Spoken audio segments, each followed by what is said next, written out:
Escribir y leer en español con Verónica Vargas. Hola, ¿cómo estás? Mi nombre es Verónica Vargas y hoy te voy a contar de qué se trata el ensayo de clasificación. Hola, ¿cómo estás? Hoy vamos a hablar acerca del ensayo de clasificación. Ya en un video anterior expliqué qué es un ensayo, las partes que tiene y sus características. Hoy vamos a hablar específicamente acerca de este tipo de ensayo y te voy a explicar qué es clasificar. Clasificar es un proceso mental que permite ordenar elementos de acuerdo a las cualidades que comparten. Cuando uno clasifica, uno toma un elemento, lo divide y estudia esas divisiones. Ahora vamos a ver cómo es este proceso de clasificación. Lo primero que hay que hacer es elegir al sujeto de estudio, es decir, de qué o de quién voy a hablar. Y por ejemplo, he elegido hablar de los alumnos de la clase de música. Los alumnos de la clase de música van a ser mi sujeto de estudio. Luego, ¿de qué voy a hablar acerca de ellos? Y acá tengo que elegir un solo tema, un solo punto. Y ya puedo empezar a hablar de clasificación. ¿Por qué? Porque a este grupo de alumnos de la clase de música puedo estudiarlo de acuerdo a su vestimenta, a sus edades o a sus niveles de inteligencia. Yo he elegido que voy a estudiar sus niveles de inteligencia. Este nivel de inteligencia ya es mi clasificación. Mi elección la divido en categorías o clases. Los alumnos de la clase de música es mi sujeto de estudio. De ellos voy a hablar acerca de sus niveles de inteligencia.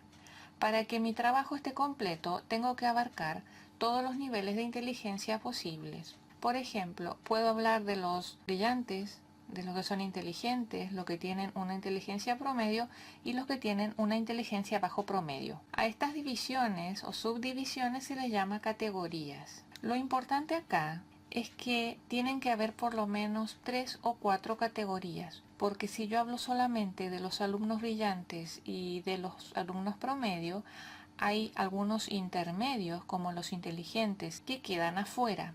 Así que lo ideal son 3 o 4 categorías por lo menos.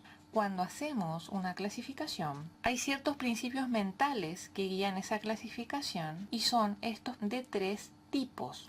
Cuando clasificamos podemos hablar de grados, es decir, de inferior a superior, por ejemplo, el nivel de riqueza de la población H, como los indigentes, los pobres, clase media y ricos. Siempre hacemos estas divisiones de inferior a superior, de superior a inferior, de menos a más, de más a menos. Eso es hablar de una clasificación en grados. El otro tipo de clasificación que uno hace es acerca de la cronología, es decir, que dividimos al sujeto de estudio de acuerdo con periodos de tiempo.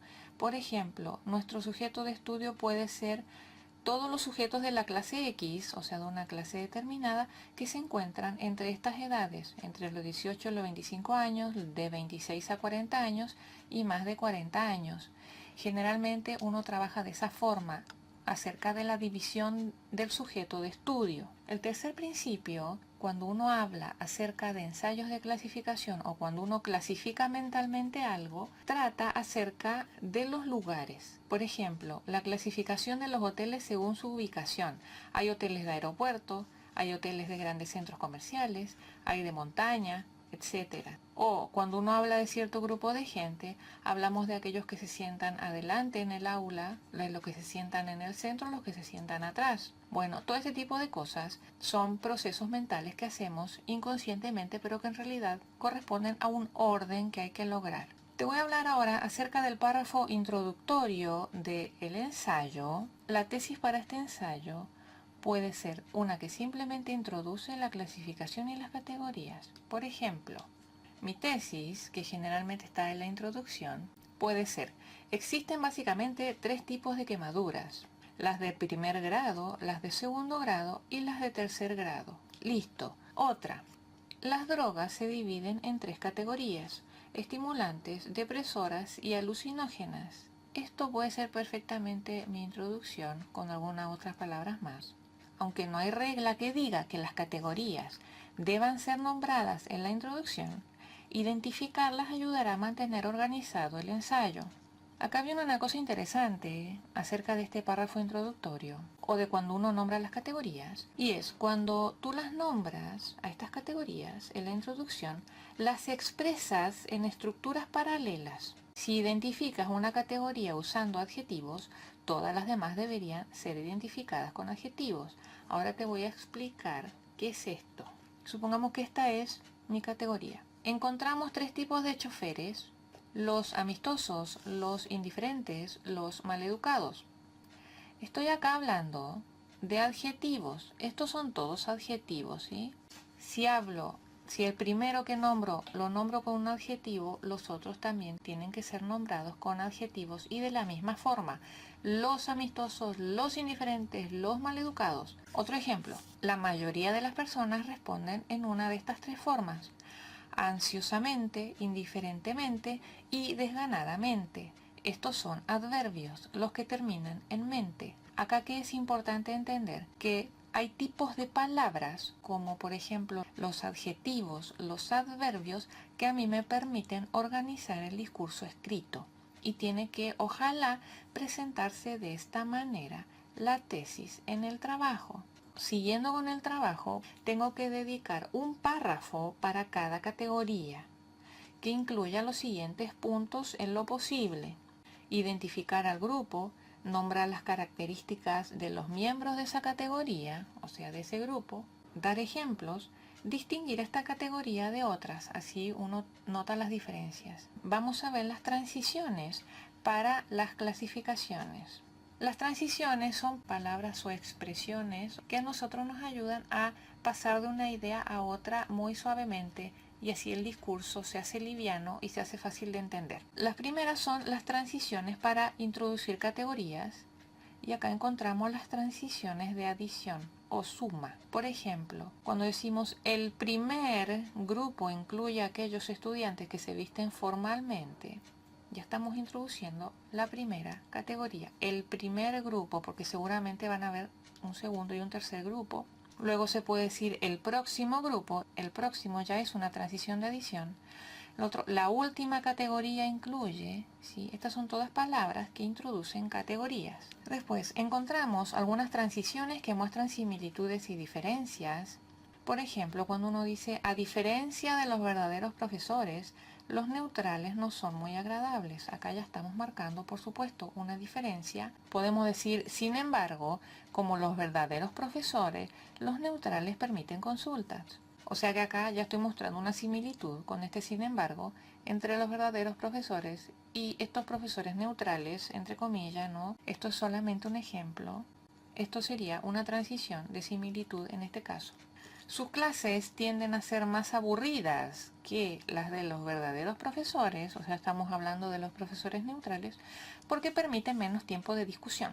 El más que, menos que, más aburrido que, más importante, menos importante que, todo eso marca diferencias entre los elementos de los cuales yo estoy hablando en este ensayo de clasificación, así que es importante también colocar algo de esto en tu trabajo. Vamos a ver aquellas transiciones ahora que introducen ejemplos. Un excelente ejemplo de profesor malhumorado es, estamos calificando al ejemplo, si es excelente, si es mal ejemplo, si es peor ejemplo, etcétera, usando adjetivos. Un día, por ejemplo, cuando un estudiante le preguntó que repita la explicación, él se enojó. Por ejemplo, entre comas, también lo puedes usar. Acá hay un ensayo muy corto, este no está completo, sino que es una idea para ver cómo puedes escribirlo.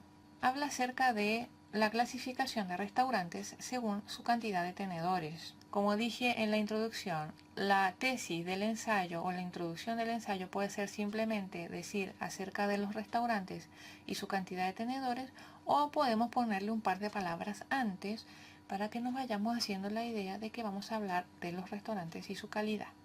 Podemos encontrar restaurantes en cada ciudad del mundo, incluso en comunidades de muy pocos habitantes.